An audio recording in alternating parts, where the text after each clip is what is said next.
Signe, Amara. Ce n'est qu'un bout de papier, murmura Alexandre, son sourire charmeur dissimulant un piège glacial. La puissante famille de Villiers la croyait n'être qu'une interprète naïve, facilement manipulable par la richesse et les promesses. Ils l'ont piégée pour lui faire signer ce cruel contrat de mariage. Un plan parfait pour exploiter son talent unique avant de la rejeter sans un sou. Ils avaient donc tout calculé, sauf un petit détail.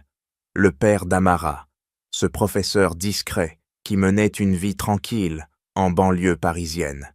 Ils ne savaient disons pas que derrière cette apparence d'érudit se cachait un secret capable de faire s'effondrer tout leur empire d'un simple coup de téléphone.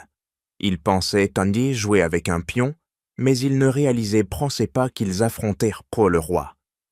Préparez-vous une tasse de thé bien chaude, installez-vous confortablement et venez découvrir l'histoire d'Amara ce vendredi soir. N'oubliez pas de vous abonner pour ne rien manquer de la suite et partagez dans les commentaires votre propre histoire, cette fois où vous avez prouvé votre valeur alors que quelqu'un vous avait sous-estimé. Le soleil déclinait sur la place de la Concorde, baignant l'hôtel de Crillon d'une lumière dorée, presque irréelle. À l'intérieur, dans un salon au lustre de cristal scintillant comme des étoiles captives, l'air embaumait le café fraîchement torréfié et une tension feutrée. Aminata Silla ajusta discrètement son foulard de soie, un réflexe pour ancrer son calme face à l'opulence qui l'entourait. Elle n'était pas étrangère aux salles élégantes de Paris, mais ce lieu, avec ses dorures et son histoire, semblait murmurer un avertissement. Ici, chaque mot comptait. Elle avait été convoquée par Delaroche Luxe, un empire du luxe parisien, pour une mission d'interprétation cruciale. Une série de négociations avec M. Nakamura, PDG de Nakamura Technologies, une puissance technologique japonaise, devait sceller un partenariat qui, selon les rumeurs, pourrait sauver l'entreprise de La Roche de ses récents déboires de financiers. Aminata, interprète indépendante spécialisée dans le français et le japonais, avait été recommandée par un contact discret. Elle ignorait encore pourquoi, mais l'offre était trop prestigieuse pour être refusée. Assise à la table ovale, elle observa les protagonistes. Antoine Delaroche, l'héritier, dégageait une assurance étudiée, son sourire charmeur masquant une impatience subtile. Margot Delaroche, la matriarche, trônait avec une élégance glaciale, ses yeux verts scrutant chaque détail comme un faucon. M. Nakamura, quant à lui, semblait impassible, ses gestes mesurés trahissant une autorité ancrée dans la tradition. Aminata nota la rigidité de ses épaules, signe d'une attente exigeante. Les premières minutes de la réunion furent un ballet maladroit. Antoine, trop pressé, tendit une carte de visite à Nakamura sans le léger salut attendu. Un silence gêné s'installa, le genre de silence qui, dans la culture japonaise, pesait comme un reproche. Aminata, sentant le malaise, intervint avec une fluidité naturelle. « Monsieur Nakamura, permettez-moi de vous présenter les salutations de Monsieur Delaroche, » dit-elle en japonais, son ton empreint de respect, accompagné d'un léger salut. Elle traduisit ensuite en français, sa voix claire et précise, comme une note parfaitement accordée dans une symphonie chaotique. Nakamura inclina la tête, un sourire discret éclairant son visage. « Votre maîtrise est impressionnante, mademoiselle Silla, » répondit-il en japonais, un compliment rare qui fit tressaillir Margot. Antoine, reprenant contenance, lança un regard à Aminata, un mélange de surprise et d'intérêt qu'elle choisit d'ignorer. Margot, elle, serra les lèvres, son sourire de façade ne masquant pas une pointe d'irritation. « Une interprète si compétente, » murmura-t-elle, le mot chargé d'une nuance qu'Aminata ne put déchiffrer. La discussion s'engagea, ponctuée par les interventions d'Aminata. Lorsqu'Antoine, dans un élan d'enthousiasme, proposa un toast prématuré à un partenariat fructueux, Nakamura se raidit, un faux pas culturel évident. Aminata glissa une remarque en japonais, légère comme une brise. Au Japon, on dit que le saké célèbre la victoire, mais que la patience construit l'avenir. Nakamura rit doucement, une rareté, et hocha la tête. Bien dit, mademoiselle Silla. À mesure que la réunion avançait, Aminata naviguait entre les langues avec une aisance qui transformait les maladresses des Delaroche en opportunités. Elle expliqua les subtilités d'un contrat en termes que Nakamura comprenait instinctivement, sa connaissance des rituels d'affaires japonais comblant les lacunes de ses employeurs. À un moment, elle capta un échange de regards entre Antoine et Margot, un mélange de calcul et d'admiration, comme si elle venait de dévoiler une pièce inattendue sur leur échiquier. Lorsque la réunion prit fin, Nakamura se leva, ses mouvements empreints d'une grâce solennelle. Il tendit à Aminata une petite grue en origami laqué, un objet délicat qui captura la lumière du lustre. « Un geste de gratitude pour votre respect », dit-il en japonais, son regard direct. Aminata inclina la tête, touchée par la simplicité du cadeau. « Merci, Nakamura-san », répondit-elle, sa voix douce mais ferme. En quittant la salle, Antoine s'approcha, son sourire charmeur désormais plus marqué. « Vous avez été remarquable, Aminata, » dit-il, son ton caressant son prénom comme une promesse. Elle répondit par un sourire poli, mais son esprit s'attarda sur le regard de Margot, qui l'observait depuis l'autre bout de la pièce, les lèvres pincées. Dehors, la place de la Concorde s'illuminait, les fontaines scintillant sous les réverbères. Aminata respira l'air frais, où flottait une odeur de pain chaud provenant d'une boulangerie voisine. Quelque chose dans l'éclat des yeux d'Antoine, dans la froideur de Margot, lui soufflait que cette invitation n'était que le début d'un jeu dont elle ignorait encore les règles. Mais pour l'instant, elle marcha vers la station de métro Concorde, son foulard flottant légèrement dans la brise parisienne.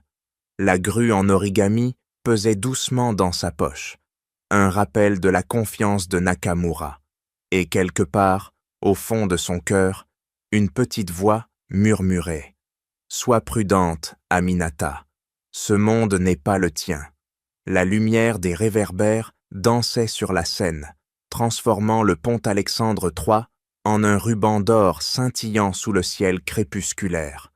Aminata Silla avançait aux côtés d'Antoine Delaroche, ses pas résonnant doucement sur les pavés humides.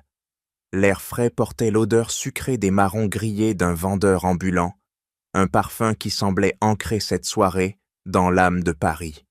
Depuis la réunion à l'hôtel de Crillon, Antoine avait multiplié les attentions, comme s'il cherchait à effacer le froid regard de sa mère, Margot, qui avait marqué leur première rencontre. Ce soir, il l'avait invitée à dîner au Grand Véfour, où les dorures et les fresques du restaurant semblaient donc murmurer des siècles d'histoire parisienne. Antoine, vêtu d'un costume impeccablement taillé, parlait avec une aisance envoûtante, ses mots tissant des récits de voyages à Kyoto et de soirées dans les salons huppés de la capitale. « Tu sais, Aminata, » dit-il en s'arrêtant près de la balustrade du pont, « Paris est une ville qui demande à être conquise, mais elle se donne à ceux qui savent l'écouter. » Son sourire, charmeur, semblait calculé pour capturer la lumière des lampadaires.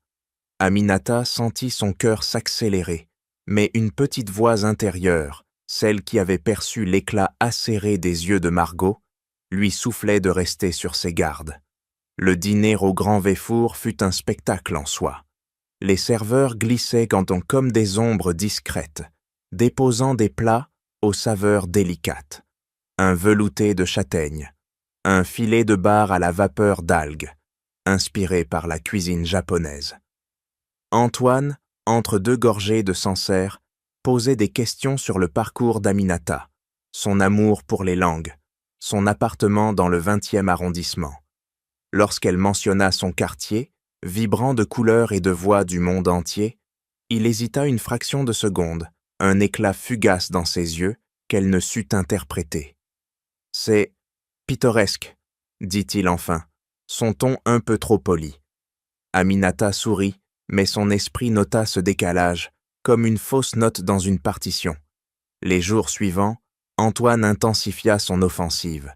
Une soirée à la Philharmonie de Paris, où les notes de Debussy flottaient comme une brume dans l'auditorium, fut suivie d'une invitation à une exposition privée au Petit Palais.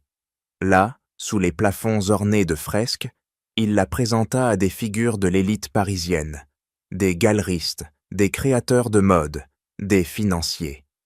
Voici Aminata Silla, une interprète d'exception, annonçait-il, sa main effleurant son bras avec une familiarité qui la troublait.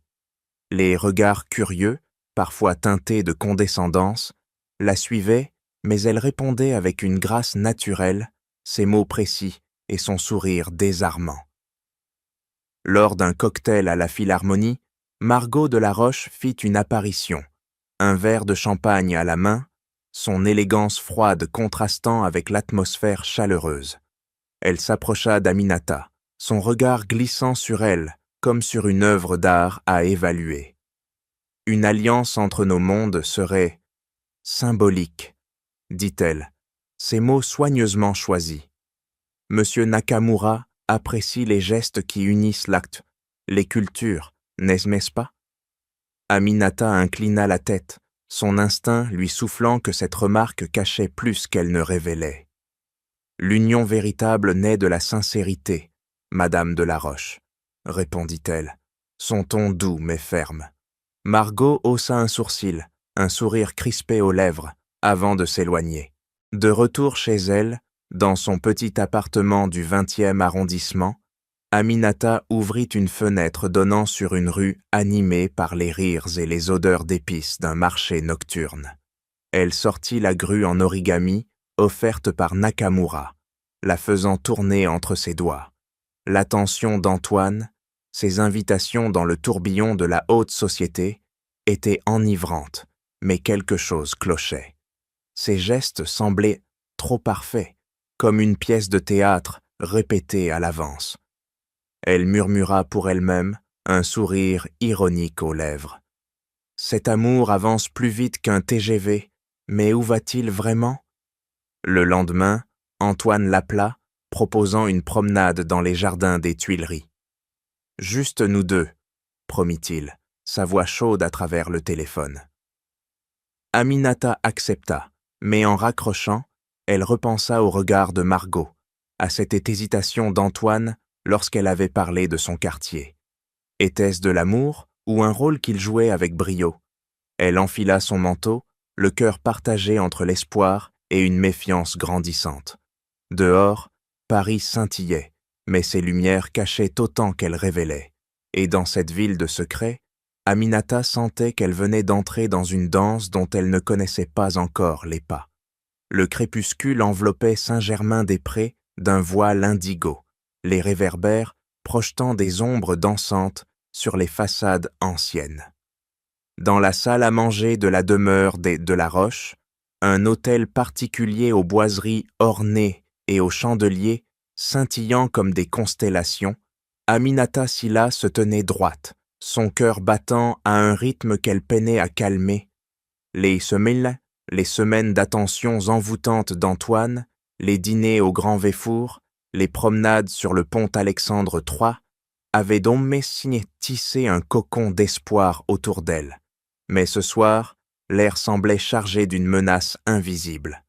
L'odeur des roses fraîches sur la table ne masquait pas la tension qui flottait, aussi lourde que les tentures de velours.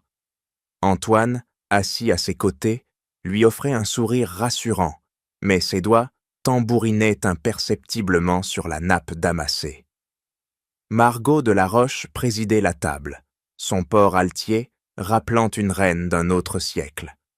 À ses côtés, un homme en costume sombre, un avocat sans doute, déposa une liasse de documents devant Aminata. Un simple formalisme, commença Margot, sa voix tranchante comme une lame dissimulée sous la soie. une précaution pour protéger notre héritage familial. Ses yeux verts, froids comme l'acier, semblaient défier Aminata de protester. Aminata feuilleta les pages, son souffle se coupant à mesure qu'elle lisait. Le contrat de mariage, présenté comme une condition à leur union imminente, était d'une cruauté implacable. En cas de divorce, elle n'aurait droit à rien, pas un euro, pas une miette du patrimoine d'Aigues de la Roche. Chaque clause semblait conçue pour l'enfermer, pour lui rappeler qu'elle n'était qu'une étrangère dans leur monde doré. Elle leva les yeux vers Antoine, cherchant un signe de réconfort. « C'est juste du papier, Aminata, » murmura-t-il, sa main serrant la sienne un peu trop fort. « Cela apaise ma mère, rien de plus. Cela ne change rien entre nous. » Mais les mots d'Antoine sonnaient creux, comme une réplique mal apprise. Aminata sentit son estomac se nouer. Elle repensa à la remarque de Margot, à la Philharmonie, cette allusion à une alliance symbolique pour séduire M. Nakamura. Était-ce l'amour qui guidait Antoine, ou un calcul plus sombre? Les regards des convives, des cousins éloignés, des associés d'affaires, pesaient sur elle, comme si chaque père Dieu attendait qu'elle plie. Margot inclina la tête, un sourire pincé aux lèvres. « Si vous aimez vraiment Antoine, dit-elle, son ton doux mais venimeux, ceci ne devrait pas vous poser problème. » Le silence s'abattit, aussi oppressant que l'ombre des chandeliers. Aminata sentit une chaleur monter à ses joues, un mélange de honte et de colère. Elle voulait se lever, crier que l'amour n'avait pas besoin de contrat, mais la peur de perdre Antoine, ses promesses, leurs moments volés sous les ponts de Paris, la clouait à sa chaise.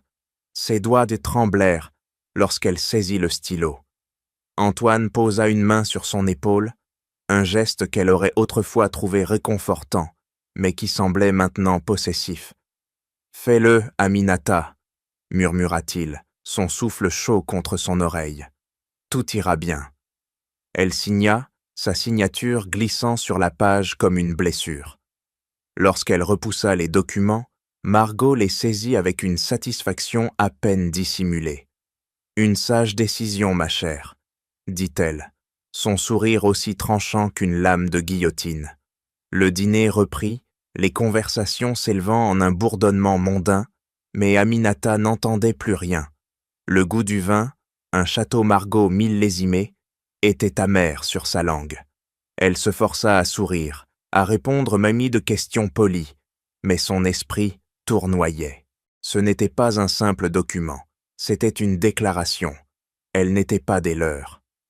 En quittant la demeure, Antoine l'accompagna jusqu'à un taxi, son bras autour de sa taille, comme si rien n'avait changé. « Tu es magnifique ce soir, » dit-il, ses lèvres effleurant sa joue. Mais Aminata, regardant les lumières de Saint-Germain s'éloigner par la vitre, sentit un vide s'installer en elle. Dans le silence du taxi, elle murmura pour elle-même « Si c'est leur héritage, qu'ils le gardent dans les caves du musée d'Orsay. » Une pointe d'ironie perça sa douleur, un écho de l'esprit parisien qui refusait de se laisser briser. De retour dans son appartement du 20e arrondissement, où les bruits du marché nocturne montaient jusqu'à sa fenêtre, Aminata s'assit sur son canapé, la grue en origami de Nakamura entre ses mains. Elle repensa au regard de Margot, à la pression d'Antoine, à ce contrat qui semblait moins protéger un héritage qu'ériger un mur. Paris scintillait dehors, mais ses lumières cachaient des ombres. Et dans ces ombres, Aminata sentait qu'elle venait de franchir un seuil, un point de non-retour où l'amour et la méfiance s'entremêlaient comme les rudes tortueuses de sa ville. Le crépuscule tombait sur le quartier du Marais, où les rues de pavés vibraient d'une énergie feutrée, mélange de galeries d'art et de cafés animés. Dans un hôtel particulier, transformé pour une soirée des De la Roche, les lustres projetaient une lumière chaude sur des invités en tenue à couture, leur rire tintant comme des verres de cristal. Aminata Silla, encore marquée par la signature du contrat de mariage, dans la demeure de Saint-Germain-des-Prés, avançait parmi la foule, son foulard de soie soigneusement noué, un bouclier discret contre l'opulence qui l'entourait. L'amertume de cette soirée, où elle avait cédé sous la pression d'Antoine et de Margot, pesait encore dans son cœur, mais elle se força à sourire, déterminée à ne pas leur donner la satisfaction de la voir fléchir.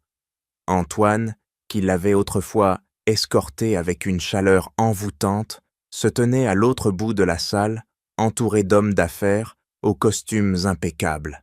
Son regard, autrefois fixé sur elle, glissait maintenant ailleurs, ses réponses lui à ses messages devenant brèves, évasives, comme des billets de métro froissés. « Désolé, réunion importante », avait-il murmuré la veille, son ton dépourvu de l'élan qui l'avait charmé sur le pont Alexandre III. Ce soir, lorsqu'elle tenta de l'approcher, il lui offrit un sourire mécanique, vite détourné par un associé lui tapant l'épaule. Aminata sentit une piqûre dans la poitrine, un mélange de déception et de doute qui s'amplifiait à chaque pas. Margot de la Roche, quant à elle, régnait sur la soirée avec une autorité froide, ses gestes précis comme ceux d'une marionnettiste. Lorsqu'Aminata passa près d'elle, portant un plateau de champagne qu'une domestique lui avait glissé dans les mains, un geste qui semblait moins accidentel que calculé, Margot l'interpella. « Aminata, soyez gentille, apportez donc une bouteille de ruinard au comte de Vaux, » dit-elle, son ton mielleux masquant une condescendance tranchante. Aminata s'arrêta, le plateau pesant dans ses mains. « Je ne suis pas serveuse, madame de la Roche, » répondit-elle calmement, son regard ferme rencontrant celui de Margot. Un silence tendu s'installa, rompu par le rire léger de Margot. « Oh, ne soyez pas si susceptible, ma chère, » rétorqua-t-elle, son sourire aussi acéré qu'une lame. Ce n'était pas la première fois que Margot laissait tomber le masque. Depuis la signature du contrat, ses remarques, autrefois voilées, s'étaient fait plus directes. Lors d'un dîner la semaine précédente, elle avait glissé, devant un parterre d'invités, que l'exotisme d'Aminata était charmant pour une interprète. Le mot, prononcé avec une douceur venimeuse, avait fait rougir Aminata, non de honte, mais d'une colère qu'elle avait ravalée. Ce soir, dans le tourbillon du marais, cette colère bouillonnait sous sa surface polie. Le moment décisif survint plus tard, alors qu'Aminata s'était retirée dans un coin de la bibliothèque adjacente, cherchant un instant de répit. Les rideaux de velours, lourds et sombres, étouffaient les rires de la salle. Elle feuilletait distraitement un catalogue d'art lorsque des voix familières s'élevèrent de l'autre côté d'une porte entr'ouverte. C'était Antoine, sa voix basse mais assurée, et Margot, dont le ton portait une froideur calculée. « Il faut la garder docile jusqu'à la signature finale avec Nakamura », murmura Margot. « Après, nous serons libres de tout cela. » Antoine répondit, un rire dans la voix. « Ne t'inquiète pas, mère, elle croit encore à notre petite comédie. » Aminata sentit son souffle se couper, comme si l'air s'était figé dans la pièce. Chaque mot était un poignard, confirmant les doutes qu'elle avait tenté d'étouffer. La promenade au bord de la Seine, les soirées à la Philharmonie, tout n'était qu'un rôle, une mise en scène pour servir leurs ambitions. Elle serra le catalogue si fort que ses jointures blanchirent, luttant contre les larmes qui menaçaient trop de trahir sa douleur. « Il joue d'au mieux qu'à la Comédie Française », murmura-t-elle pour elle-même, une pointe d'ironie parisienne perçant son chagrin. En quittant la soirée, elle refusa le taxi proposé par Antoine, préférant marcher dans les russes du Marais, où les vitrines des galeries débrillaient sous la pluie fine. Chaque pas raffermissait sa résolution. De retour dans son appartement du 20e arrondissement, elle s'assit près de la fenêtre, les bruits du marché nocturne montant comme une vieille chanson familière. La grue en origami de Nakamura, posée sur une étagère, semblait l'observer. La confiance qu'il lui avait témoignée, le contrat qu'elle avait signé sous la pression, les mots cruels qu'elle venait d'entendre, tout convergeait vers une vérité brutale. Elle avait été manipulée. Mais dans son cœur, une étincelle s'allumait, une force qu'elle n'avait pas encore nommée. Paris, avec ses ombres et ses lumières, semblait attendre qu'elle prenne la parole. La nuit enveloppait Saint-Germain-en-Laye d'un manteau de silence, seulement troublé par le murmure des feuilles, agité par une brise légère. Dans la petite maison d'Étienne Sylla, nichée au bout d'une rue bordée de châtaigniers, une lampe diffusait une lumière douce, comme une promesse de réconfort. Aminata Sylla, encore secouée par les mots cruels entendus dans la bibliothèque du Marais, la comédie d'Antoine et Margot de la Roche, franchit le seuil, son cœur lourd d'une douleur qu'elle ne pouvait plus contenir. L'odeur familière des livres anciens et du thé au jasmin l'accueillit, un baume contre la tempête qui rugissait en elle. Étienne, assis à une table en bois patiné, feuilletait un recueil de poésie japonaise, ses lunettes glissant légèrement sur son nez. Il leva les yeux à son entrée, son regard empreint d'une tendresse qui contrastait avec la froideur des de la Roche. « Aminata, ma fille, » dit-il doucement, posant son livre, « qu'est-ce qui te tourmente ?» Ces mots simples brisèrent en les digues qu'elle avait érigées. Elle s'effondra dans un fauteuil, les larmes qu'elle avait retenues dans les rudes du Marais, coulant enfin librement. Elle lui raconta tout, le contrat de mariage signé sous la pression dans le l'hôtel particulier de Saint-Germain-des-Prés, les promesses d'Antoine qui s'étaient éteintes comme des chandelles usées, les remarques cinglantes de Margot, et enfin la conversation entendue par hasard, où il parlait de la garder docile jusqu'à la signature finale avec Nakamura. Chaque mot semblait arracher une partie d'elle-même, mais Étienne écoutait sans l'interrompre, son visage impassible, ses mains jointes comme s'il pesait chaque détail. Lorsqu'elle eut fini, un silence s'installa, seulement rompu par le tic-tac d'une vieille horloge. Étienne se leva, versa du thé dans une tasse en céramique japonaise et la tendit à Aminata. « Parle-moi du contrat, » dit-il calmement, « et de ce monsieur Nakamura. Comment se comporte-t-il avec toi ?» Déconcertée par son calme, elle décrivit les clauses cruelles du document, qui la laissaient sans rien, et le respect inattendu de Nakamura, marqué par le don de la grue, en origami, lors de leur première rencontre. Étienne hocha la tête, ses yeux brillants d'une lueur qu'Aminata ne reconnut pas. Dans l'ombre de la trahison, ma fille, il faut trouver sa propre lumière, dit-il, citant Simone de Beauvoir avec une intonation qui semblait porter des années de sagesse. Continue à faire ton travail avec intégrité. Le moment viendra où la vérité se révélera d'elle-même. Cet mot énigmatique résonnait comme une vieille lampe-chanson dont elle ne comprenait pas encore les paroles. « Pourquoi es-tu si calme, papa ?» demanda-t-elle, une pointe de frustration perçant sa voix. « Ils m'ont humilié, utilisé !» Étienne posa une main sur la sienne, son toucher ferme et rassurant.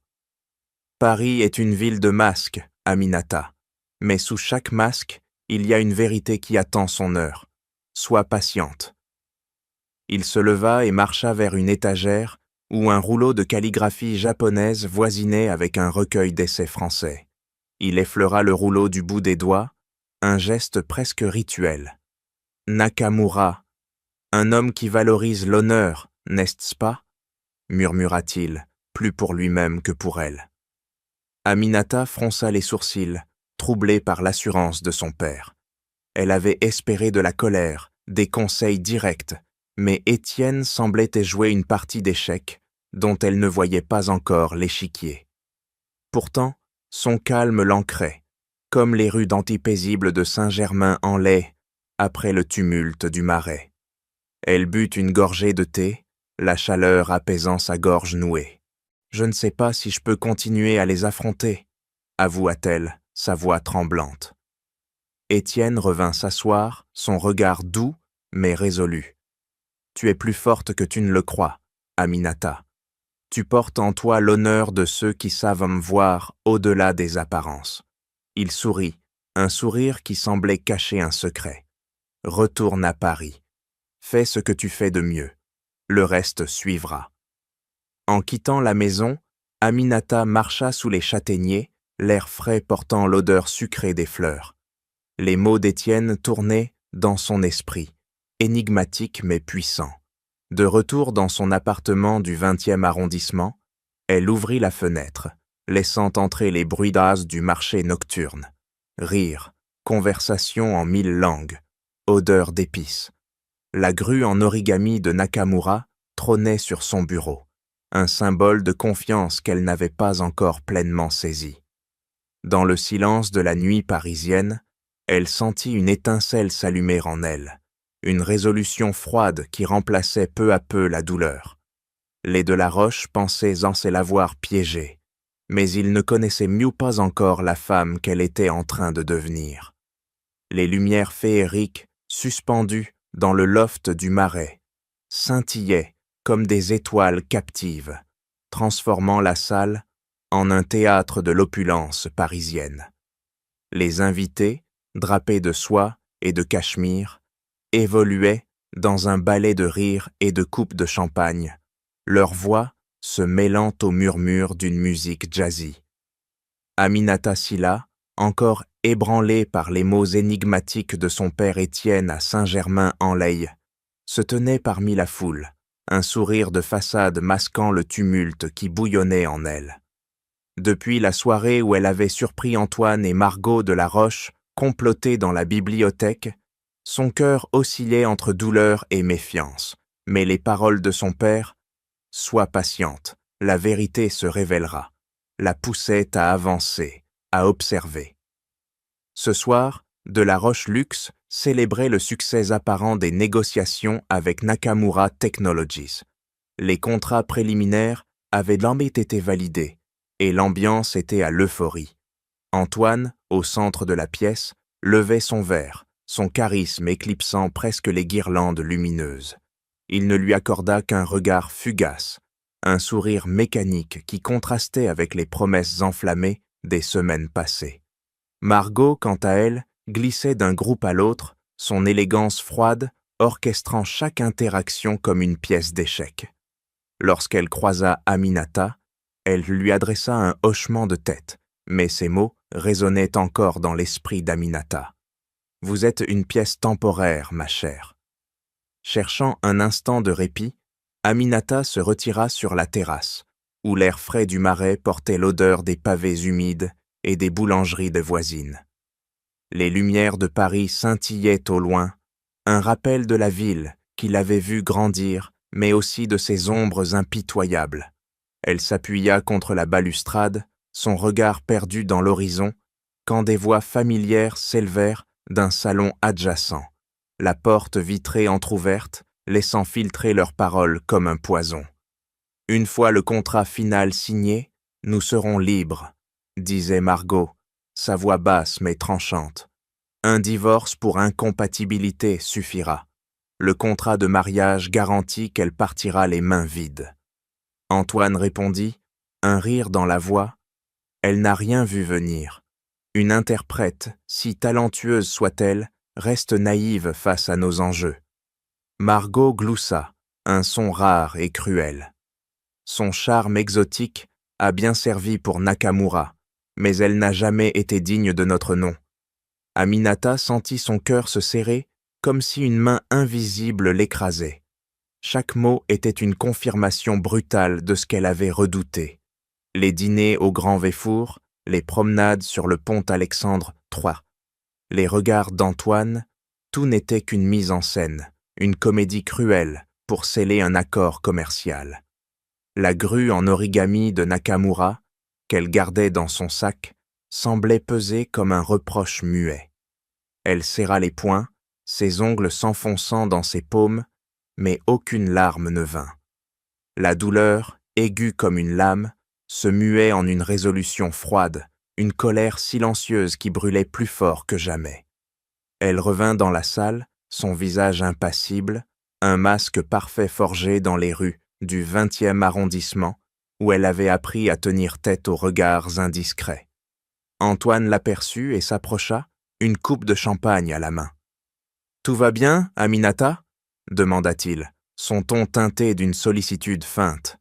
Elle inclina la tête, son sourire aussi affûté qu'un éclat de verre. « Parfaitement, » répondit-elle, sa voix calme mais chargée d'une intensité qu'il ne sembla pas remarquer. Margot, de l'autre côté de la pièce, leva son verre dans un toast, ses yeux rencontrant ceux d'Aminata avec une lueur de triomphe. En quittant le loft, Aminata refusa l'offre d'Antoine de la raccompagner, préférant marcher sous la pluie fine du marais.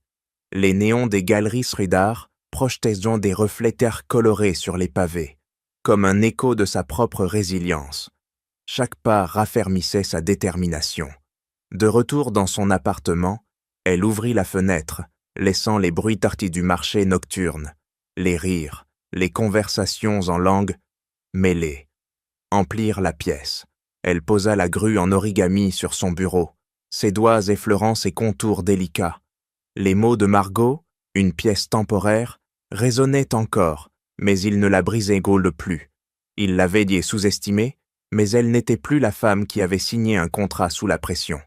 Assise dans l'obscurité, Aminata murmura pour elle-même, un sourire amer aux lèvres. « Paris est une ville de masques, mais je commence à voir à travers le vôtre. » La ville, avec ses lumières et ses secrets, semblait attendre son prochain mouvement. Et dans ce silence, elle sut que le moment de riposter approchait. La pluie avait cessé dans le 20e arrondissement, laissant derrière elle un air frais où se mêlaient les parfums d'épices et de pain chaud du marché nocturne. Dans son petit appartement, Aminata Silla était assise à son bureau, la lumière tamisée d'une lampe soulignant les contours de la grue, en origami, offerte par M. Nakamura. Les mots cruels de Margot de la Roche, une pièce temporaire, et le rire d'Antoine, entendu dans le loft du marais, résonnaient encore dans son esprit, mais la douleur s'était muée en une détermination froide, aiguisée comme une lame. Les paroles de son père Étienne, murmurées à Saint-Germain-en-Laye. La vérité se révélera d'elle-même, lui donnait une ancre, une promesse qu'elle était prête à saisir. Elle saisit son téléphone, ses doigts, hésitant un instant, avant de composer le numéro d'Étienne. La sonnerie retentit, un son clair dans le silence de la nuit parisienne. Lorsqu'il décrocha, sa voix était calme, presque rituelle. « Aminata, ma fille, qu'y a-t-il » Elle prit une inspiration, ses mots jaillissant comme une rivière longtemps contenue. « Papa, tu avais raison, ils sont exactement comme tu le pensais. Ils m'ont utilisé, manipulé pour leur contrat avec Nakamura. Ils prévoient de me rejeter dès que tout sera signé. » Elle marqua une pause, sa voix tremblante mais ferme. « Je ne peux plus jouer leur jeu. » À l'autre bout du fil, Étienne resta silencieux un instant, comme s'il pesait chaque mot. « Je comprends, ma fille, » répondit-il enfin, son ton aussi posé que les châtaigniers de Saint-Germain-en-Laye sous la brise. « Reste forte, fais ce que tu fais de mieux. Le reste, je m'en charge. » Il raccrocha sans ajouter un mot, laissant Aminata perplexe, ses paroles énigmatiques tournoyant dans son esprit. Elle fixa la grue en origami, son éclat laqué captant la lumière. Quelque chose dans la voix de son père, une assurance qu'elle n'avait jamais perçue, allumait une étincelle d'espoir, mais aussi de mystère. La scène bascula vers Saint-Germain-en-Laye, où la maison d'Étienne dormait sous un ciel étoilé. À l'intérieur, une pièce sobre, presque austère, contrastait avec le faste des demeures des Delaroche. Une peinture vibrante de Jean-Michel Basquiat, ses couleurs éclatantes dansant sur le mur, côtoyait un rouleau de calligraphie japonaise, dont les caractères semblaient murmurer une histoire ancienne. Étienne s'assit à un bureau en bois, massif, son regard fixé sur une photographie encadrée d'Aminata, souriante dans les jardins de Bagatelle. Il prit une profonde inspiration, comme s'il se préparait à un rituel, et décrocha un téléphone ancien, son cadran cliquetant dans le silence.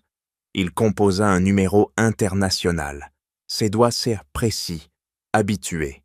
Lorsqu'une voix répondit à l'autre bout, il parla en japonais, d'un ton fluide et autoritaire, bien loin de l'image du professeur à la retraite qu'il cultivait. « Nakamura-san, c'est moi », dit-il, sa voix résonnant d'une puissance contenue. « Il est temps de parler d'honneur. » Les mots, prononcés avec une clarté absolue, semblaient joie de porter le poids d'années de secrets. Il continua, son débit mesuré, mais implacable. « Les de la Roche ont trahi la confiance que vous et moi valorisons. Nous devons discuter de la suite. » La conversation, brève mais lourde de sous-entendus, se termina par un assentiment respectueux de Nakamura. Étienne reposa le combiné, ses yeux glissant vers le rouleau de calligraphie. Les caractères, tracés à l'encre noire, formaient un haïku sur l'honneur, un rappel des valeurs qu'il avait toujours défendues. Il se leva, effleurant la peinture de Basquiat, un sourire discret sur les lèvres. Ce n'était pas seulement une question d'affaires, c'était une question de justice, pour sa fille, pour l'honneur qu'elle incarnait. Il savait que le moment approchait, celui où les masques des de la Roche tomberaient, révélant leur fragilité sous les lumières de Paris. De son côté, Aminata, dans son appartement, ferma les yeux, laissant les bruits du 20e arrondissement, les éclats de voix, les accords d'une guitare lointaine, l'envelopper comme une étreinte. Elle repensa aux galées paroles de son père, à cette assurance étrange qui semblait promettre plus qu'il ne disait. La grue en origami, posée devant elle, semblait vibrer d'une énergie nouvelle, comme si elle portait un message qu'elle n'avait pas encore déchiffré. Elle murmura pour elle-même, un sourire amer mais résolu. « Vous pensez m'avoir brisé, mais Paris m'a appris à plier sans rompre. » Dehors, la ville scintillait, ses rues tortueuses cachant des vérités prêtes à éclater. Aminata sentit son cœur s'affermir, comme si chaque pavé, chaque lumière, chaque souffle de la capitale conspirait avec elle. Les de la Roche croyaient avoir écrit la fin de son histoire, mais elle savait, au fond d'elle, que ce n'était que le début de sa riposte. Le palais Garnier, avec ses dorures et ses plafonds ornés, semblait suspendu hors du temps, un théâtre où Paris jouait ses plus grandes scènes. Ce soir, dans un salon grandiose aux lustres scintillant comme des constellations, la famille de la Roche se tenait au sommet de son triomphe apparent. Les négociations avec Nakamura Technologies avaient atteint leur apogée, et la cérémonie de signature finale promettait de sceller leur empire dans l'histoire. Aminata Silla, debout parmi les invités en tenue de gala, sentait son cœur battre à un rythme résolu, forgé par la douleur et la détermination nées dans le loft du Marais, et renforcé par la voix énigmatique de son père Étienne lors de leur dernier échange. La grue en origami, toujours dans son sac, était un talisman silencieux, un rappel de l'honneur qu'elle refusait de trahir. Antoine de la Roche, rayonnant d'une assurance étudiée, ajustait sa cravate, prêt à apposer sa signature sur le contrat qui consacrerait l'alliance avec Nakamura. Margot, à ses côtés, incarnait une élégance froide, son sourire de victoire masquant à peine son mépris. Elle croisa le regard d'Aminata et inclina la tête, un geste qui semblait dire « Tu as joué ton rôle, maintenant disparais ». Mais Aminata, galvanisée par les paroles de son père, « La vérité se révélera », sentit une force nouvelle monter en elle. Avant que la cérémonie ne commence, elle s'avança vers Margot, sa voix claire tranchant l'air chargé de parfums coûteux. « Vous pensiez que je n'avais rien, Madame de la Roche, » dit-elle son ton ferme mais posé. « Mais j'ai mon honneur, une richesse que votre famille ne comprendra jamais. » Margot haussa un sourcil, un rire sec lui échappant. « L'honneur, ma chère, un luxe superflu dans ce monde. » Antoine, alerté par l'échange, s'approcha, son sourire vacillant. « Aminata, pas maintenant, » murmura-t-il, mais elle l'ignora, son regard fixé sur Margot, comme si elle défiait un empire, à elle seule. La tension dans la salle monta, un murmure parcourant les invités comme une brise avant l'orage. Monsieur Nakamura prit la parole, sa voix grave imposant le silence.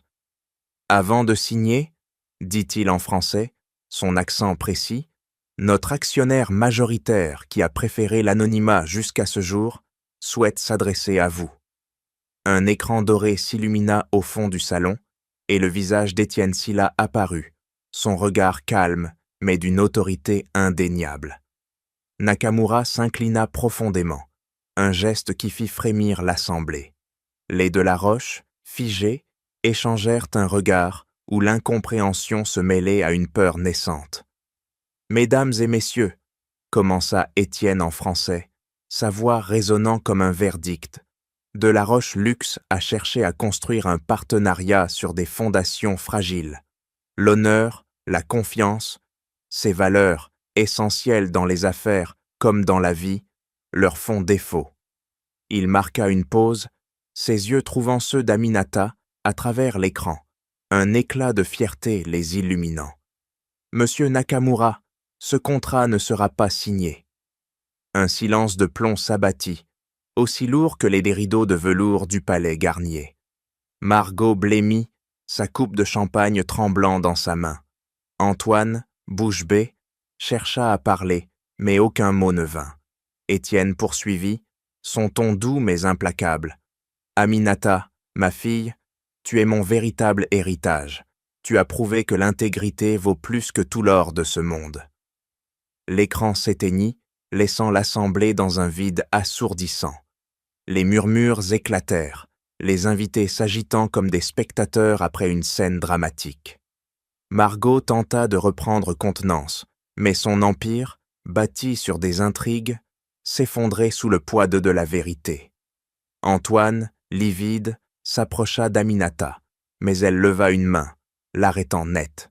« Votre comédie est terminée, » dit-elle, sa voix un mélange de force et de liberté. Sans un regard en arrière, elle quitta le salon, ses pas résonnant sur le marbre comme un écho de sa victoire.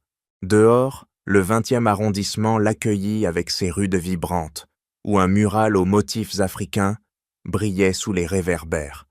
Les odeurs d'épices et les rires du marché nocturne l'enveloppèrent, comme une étreinte de sa ville. Aminata s'arrêta, inspirant profondément, un sourire naissant sur ses lèvres. « Je suis mon propre héritage », murmura-t-elle, ses mots portés par le vent parisien. Les lumières de la ville scintillaient, complices, et dans leur éclat, elle trouva la liberté qu'elle avait toujours portée en elle.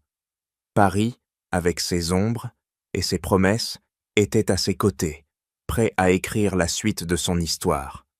Chers amis, l'histoire d'Aminata Sylla, tissée dans les lumières et les ombres de Paris, touche à sa fin, mais ses échos résonnent encore. Qu'avez-vous ressenti face à son courage, face à la vérité qui a triomphé des masques? Partagez vos pensées, vos émotions, dans les ruelles numériques ou autour d'un café parisien. Merci de l'avoir accompagnée dans ce voyage, d'avoir vibré avec elle sous les étoiles du 20e arrondissement. À bientôt pour d'autres récits où l'honneur et la liberté écrivent leur propre légende.